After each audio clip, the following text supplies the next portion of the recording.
শুনছে আর লোক দুটা এরকম বলছে যে এই কোনো পাপ করেছে, ভুল করেছে, অন্যায় করেছে, না হলে আল্লাহ একটা নবীকে এত বড় সাজা কেন দেবে? একে মাফ করা হবে না, আল্লাহ মনে হয় একে মাফ করবে না, খুব বড় পাপ করেছে। লোক দুটা গল্প করে চলে গেল। আইয়ুব আলাইহিস সালাম শুনলেন, শোনার পরে ঘুম ভেঙে গেল, উঠল, মনে বিশাল বড় দুঃখ হলো যে আমাকে এত বড় কথা বললো।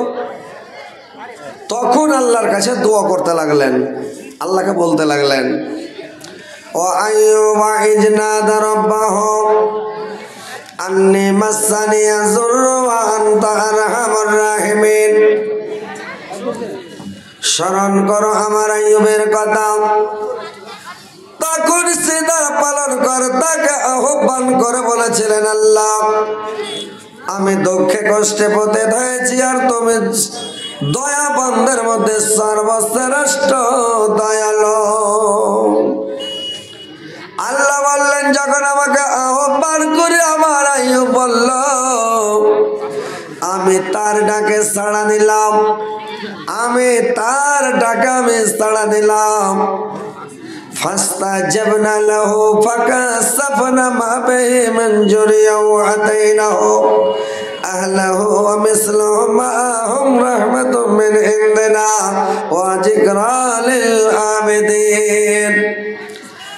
আমি তার ডাকে সাড়া দিলাম, সমস্ত জিনিস সব কিছু তাকে ফেরত দিলাম, এবং আমি আমার পক্ষ থেকে তাকে আরো দিলাম, এবং আমি সৎশীল সলেহিনদেরকে আমি উপদেশ স্বরূপ আমি দিয়ে থাকি। আল্লাহ পাক আইয়ুব আলাইহিস সালামকে বললেন, জিবরাইলকে বলে পাঠালেন। জিবরাইল আলাইহিস সালাম বললেন, কি বললেন ভাই? জিবরাইল আলাইহিস সালাম বললেন, হ্যাঁ আইয়ুব আলাইহিস সালাম, আপনি মাটিতে এড়ে মারেন, লাথি মারেন, মাটি থেকে ফোঁড়া বেরোবে, পানি বেরোবে, পানির ফোঁড়া বেরোবে, ঠান্ডা পানিতে, শীতল পানিতে আপনি গোসল করেন, আপনি আরো গোলাম করবেন, আপনার অসুখ ভালো হয়ে যাবে।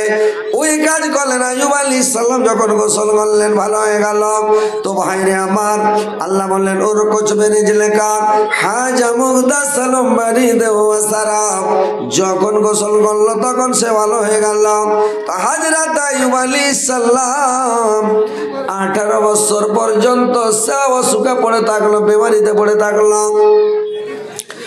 এত কষ্ট, এত দুঃখ, সুবহানাল্লাহ, যে তার সারা শরীরটা বাইরে আমার ঘায়ে ঘা হয়ে গেছে, সারা শরীর পচা দুর্গন্ধ যুক্ত হয়ে গেছে, সারা শরীর দিয়ে এত দুর্গন্ধ, তার কাছে কেউ থাকতে পারে না, বাড়িতে কেউ থাকতে পারে না, তার কাছে বসে খেতেও পারে না, এমন অবস্থা। তার চাকর কিরসেন নকর সব পালিয়ে গেল। এবার তার 3 জন স্ত্রী ছিল রে ভাই, তার বিবি গুলো, স্ত্রী গুলো তাকে ছেড়ে ছেড়ে সবাই পালিয়ে গেল। যখন তার বিবিরা তাকে ছেড়ে যখন চলে গেল, একদিন বিবি রহিমা কিন্তু তাকে ছেড়ে যায় না, বিবি রহিমা তার কাছে আছে। একদিন আইয়ুব আলাইহিস সালাম বিবি রহিমাকে ডাক দিয়া বলল, রহিমা, সবাই যখন আমাকে ছেড়ে ছেড়ে পালিয়ে গেল রে রহিমা, তোমার যদি মনে হয় তুমি চলে যেতে পারো, এতে আমার কোনো দুঃখ নাই, কোনো আপত্তি নাই রহিমা। হযরতে বিবি রহিমা বলল, স্বামী গো, আল্লাহ পাক আমাদেরকে তৈরি করেছেন, নারী জাতিকে তৈরি করেছেন আল্লাহ পুরুষ জাতির জন্য, পুরুষের জন্য নারীকে আল্লাহ তৈরি করেছেন, আর পুরুষ জাতির সেবা করবে নারী জাতি। আর আপনার সঙ্গে আমি সারাটা জীবন সুখ ভোগ করেছি, শান্তি ভোগ করেছি, আনন্দ ভোগ করেছি, সারা জীবন আপনার সাথে মজ মস্তি করেছি। আজকে হয়তো আপনাকে অসুখ হয়েছে, বেমারি হয়েছে, বলে আজকে আমি তোমাকে ছেড়ে চলে যাব না, এটা কোনোদিন হতে পারে না, আমি কোথাও যাব না। স্বামী ভাইরে আমার, দেখেন বিবি রহিমা কত মানে জ্ঞানী গুণী মহিলা, কত সুন্দর মহিলা, কত সতী মহিলা আইয়ুব আলাইহিস সালামকে ছেড়ে কোনদিন গেল না। তো মায়েরা বোনেরা আমার ভালো করে শুনলেন বোনেরা, নিজের স্বামীকে ছেড়ে চলে যেতে হয় না। আল্লাহ যদি কোনো বেমারি দেয়, অসুখ দেয়, আর যদি ব্যারাম হয়ে যায়, তো ব্যারাম হয়ে গেলে কিন্তু তাকে তার জায়েত মারিও না।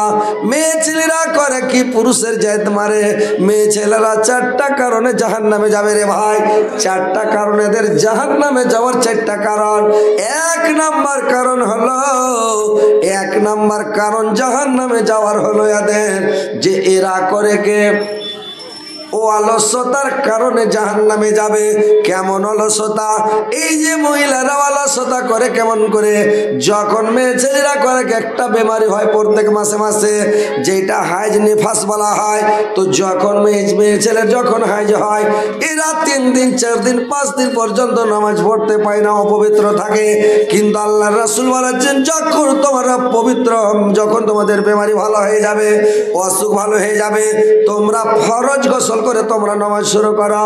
মেয়ে ছেলেরা করে কি 5 দিন 4 দিন যদি ভালো হয়ে যায়, আরো 2 দিন দম লিবেলে 7 দিন পরে গোসল করবে, করে তখন নামাজ পড়বে। করে না ভাই? করে না জি? সবার কাছে বেটি ছেলে আছে, সবাই বুঝতে পারছে। বিনা স্ত্রীতে কেউ আছে কি?